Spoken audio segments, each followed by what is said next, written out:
Well, good afternoon, ladies and gentlemen. My name is Mark Trautman. My contact information is on the screen as you see it. I am the Associate Director of the Center for Homeland Security Center for Infrastructure Protection and Homeland Security, which is located here on the Arlington campus. We are part of George Mason University. We're actually a part of the law school. You're in the law school building, Hazel Hall, so welcome. On behalf of both my dean, Dean Dan Polsby, and my director, Lieutenant General retired Mick Kicklighter, who could not be here today. What I'd like to do is in a few moments introduce our speaker, Dr. John Vargo, who has joined us this afternoon, and put our subject today, putting the how-to in resilience lessons from New Zealand. So he has traveled quite a long distance, a little bit warmer here, I think, than New Zealand, I would bet. Put that in context of a larger effort, and that is our ongoing education program here at the Center for Infrastructure Protection. Just to give you a few moments on that, because this is a larger part of that, my thanks to our Department of Homeland Security Office of Infrastructure Protection, who has partnered with us on this program and also getting the word out and making today possible. A few thoughts on Homeland Security education in the United States, as in many of our partner countries and many countries across the world. Great interest in this subject, grown exponentially in the past 10 years. And as we have found and as others have found, there are very few, if any, academic or professional standards or programs heretofore, which is one of the reasons for the existence of this program. This is a relatively new area of focus, not a new problem for many advanced societies, but less than adequate, perhaps, guidance and specialized problems in these fields of infrastructure protection. And so therefore, in 2008, about 5 years ago, the Department of Homeland Security sought an academic institution to reach out and look across the educational landscape and ask the question of how are we building the leadership competencies necessary to provide leadership and cross-disciplinary management expertise in this new and very important, relatively new and relatively important area of focus. And so thus the effort was begun. Why? Just a few thoughts. What we found and others found as they began to develop programs is that this idea of infrastructure protection, it's not new in the security sense, but a much more specialized area of a broader discipline of security studies. And it presents a couple of unique problems that have the attributes that you see on the lower bullet, and that is that they are interdisciplinary, different specialties: engineering, finance, leadership, management, politics, government. We could name more if we wished. Most, if not all, governments, even the authoritarian ones throughout the world, approach problems of infrastructure protection in a very interdepartmental way. Think of in our own country or other countries that the problem of, say, border protection is a law enforcement. It's a commerce problem. It's an international problem because we're dealing with borders between international countries. So in our country, state, commerce, justice, just to name a few, and the examples go on and on. I mentioned the problem of border protection. More and more we are finding the problems in this space are international in scope. Infrastructure is increasingly global. The threats to it and the solutions to it both originate in and are solved in international spaces. This, to my background, the intergovernmental aspect. So, in other words, government in a vertical sense is one of the perhaps uniquenesses of problems in this space. And I would argue, and I think many in this room might agree, that it's one of the really fun aspects of this space. and that is getting the federal government to play nice with state governments, to play nice with local governments, and act in seamless manners, which we know all happens all the time. And last, and this is, I think, another very distinguishing, not particularly unique, but very prevalent attribute of problems in this space, and that is that depending on which surveys that you read, you'll hear figures ranging from about 80 to 90% of infrastructure resides in the private sector. Depends on where you read, but think about it: power companies, telecoms, hospitals, things of that nature, and we could go on.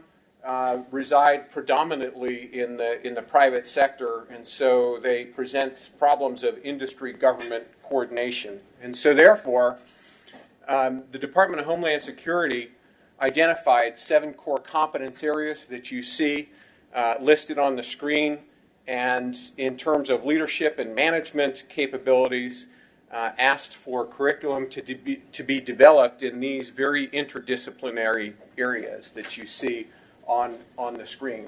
These are not resident to any particular academic department. They cross boundaries, as we have found.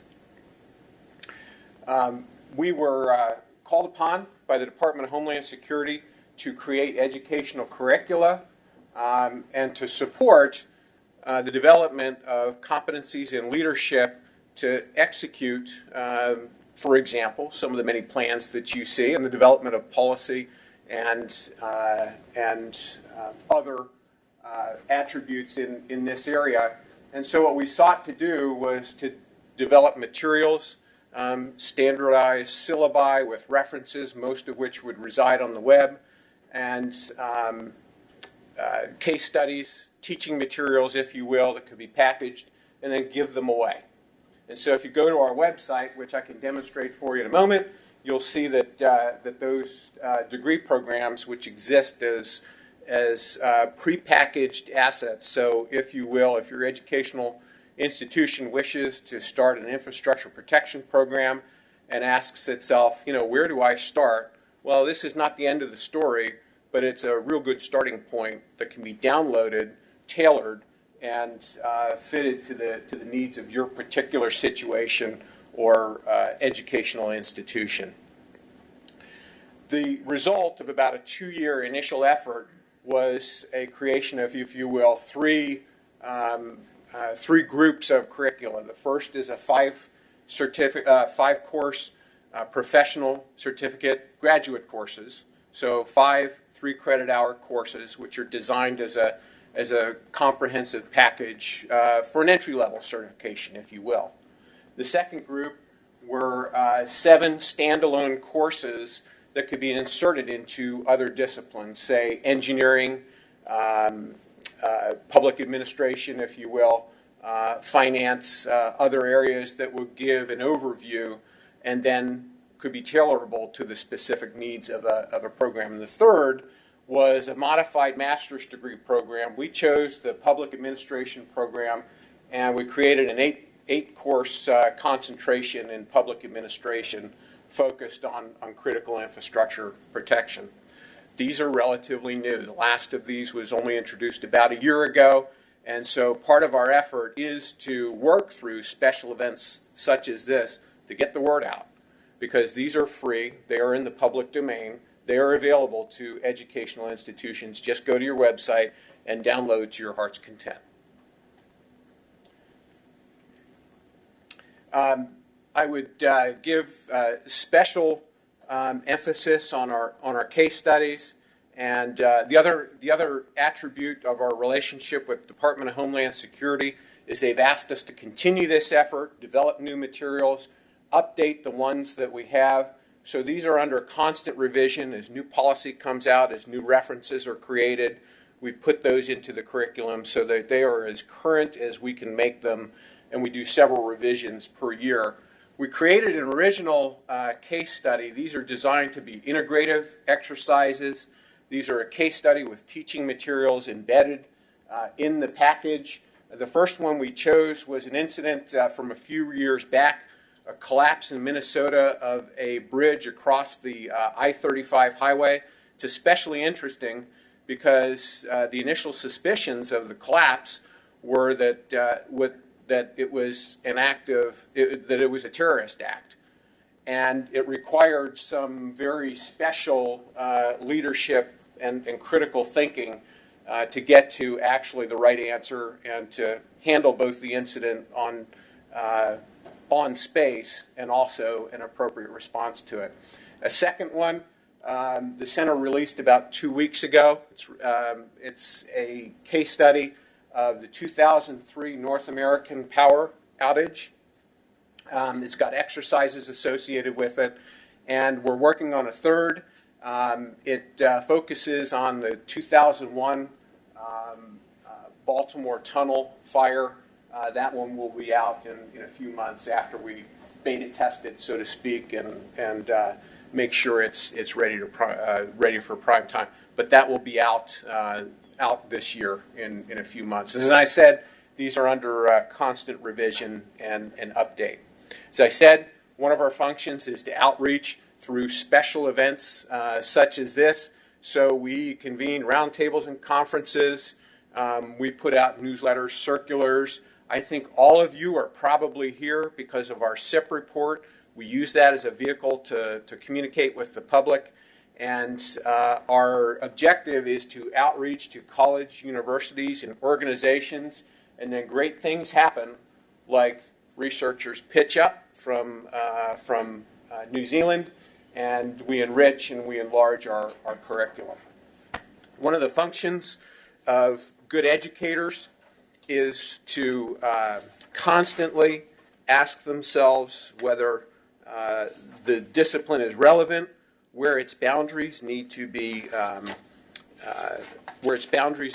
probed, where they need to be expanded, and to constantly update the body of relevant knowledge in order to make sure that it's fresh, that it's relevant, that it answers the problems of society, because that is our responsibility as educators to broader society. This is a very practitioner-focused curriculum. This is a very practitioner-focused program. It's designed for professionals in this space, and so therefore you can see our approach of constant revision, using of case studies, and all those sorts of things to develop those critical thinking competencies necessary for success in this space. There's some contact information. By the way, these slides, and also Dr. Vargo has graciously agreed to make available his slides. They'll be uploaded to our website. They'll be available to you probably about 24, 48 hours after we're completed here. You saw 5, 4, 3, 2, 1. That was not preparatory to anything except a camera coming on. This is being recorded. This session will be available for download also. We're not able to do live streaming, but we can make it available afterwards for those who aren't able to be here. And as is our case with all of these sorts of materials, people call us up, they email us all the time, they ask, do you mind if we post, if we pass, if we make available to? And the answer is a blanket, absolutely. We encourage it. We are delighted when our stuff gets passed around. And so feel free to make available this session, these materials, and this recording to anyone and everyone that you might find. There are a couple of people that I need to thank before I sit down. First and foremost is you see a name there, Ms. Kendall Smith. She's in the back.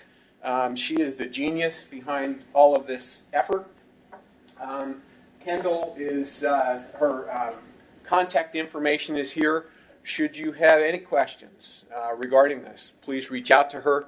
She loves to receive mail and loves to receive input to keep our materials relevant. You see our link there.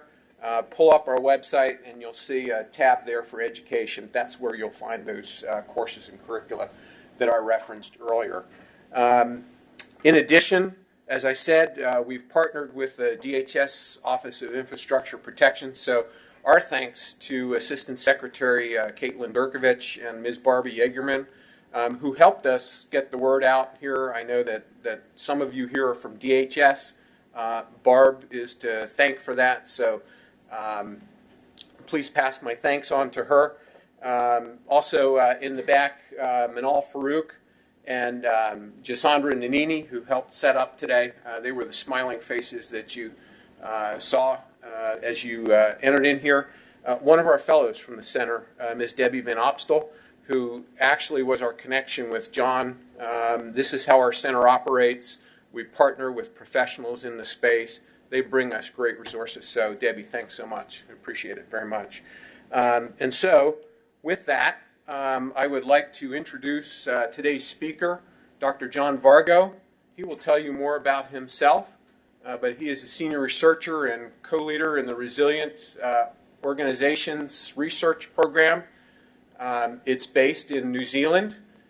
He's got a wonderful background to speak with authority in this space. He's got a great background in business and is specifically plugged in to the kind of threats that business organizations face in this sort of space, and has done some real path-breaking research on the subject of resilience, which, as he remarked to me, and I agree with him, resilience is being battered around in the United States.